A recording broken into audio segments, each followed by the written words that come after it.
I'm here with Coach Scott of the Wilson Tigers after a 63-51 win over St. James to take over first place in the region. Coach Scott, can you talk a little bit about what the game plan was heading into tonight?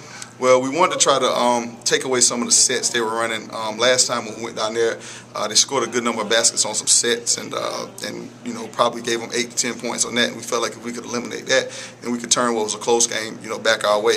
And also, try to limit Caleb Duggan as much as possible. He's a big-time scorer. He made some tough shots even tonight, and we were hoping that if we could limit his touches and try to make some of those other guys step up and beat us, then that would give us a good chance to win.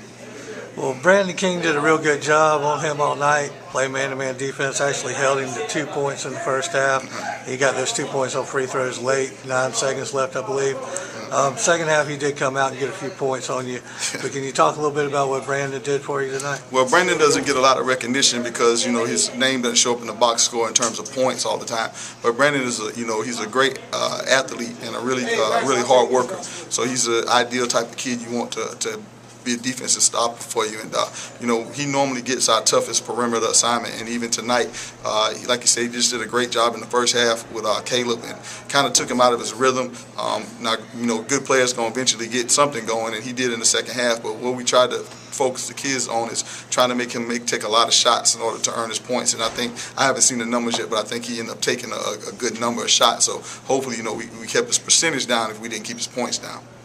Coach, also, can you talk a little bit about Brandon Jones? He had a big game, 14 points, 8 rebounds for you, steady throughout the whole game. Can you talk a little bit about what that meant? When Brandon's aggressive and attacking, then he is a great high school basketball player. I mean, and because he's got a great skill set, he can put it on the floor, he can shoot a little bit, and he's long and can finish at the rim. So when we can get him, aggressive, attacking the paint, he's much more valuable to us, and he really puts a lot of pressure on the defense, and which starts to open things up for other guys.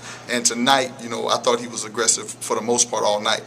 So that was a big difference, I think, in his game between down there and here. Well, and your big man, Alondre Davis, he had a big night as well with 13 points and 8 rebounds, especially in the second half. He had 11 of those points in the second half. Yeah.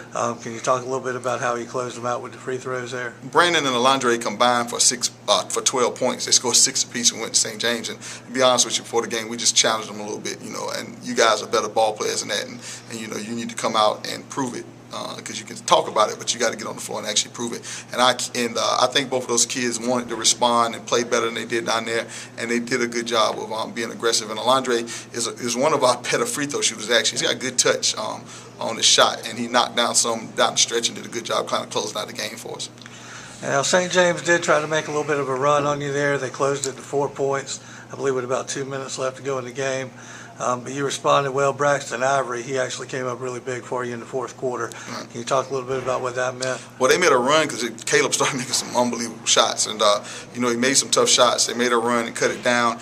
They tried to press, and our kids did a good job handling the pressure and attacking the ball up the floor. And we got some layups, got to the free throw line, and we were able to get a little bit more cushion and kind of stretch things out a little bit. So it was they're competing with us for the region championship, so we didn't expect that they would, even once they got down 9, 10, 11, that they would lay down. So they kept fighting back, and our kids responded and finished it up. Well, Coach, this has you in the driver's seat now for the region. You do have to go to Georgetown on Thursday night to close out the region to get the title.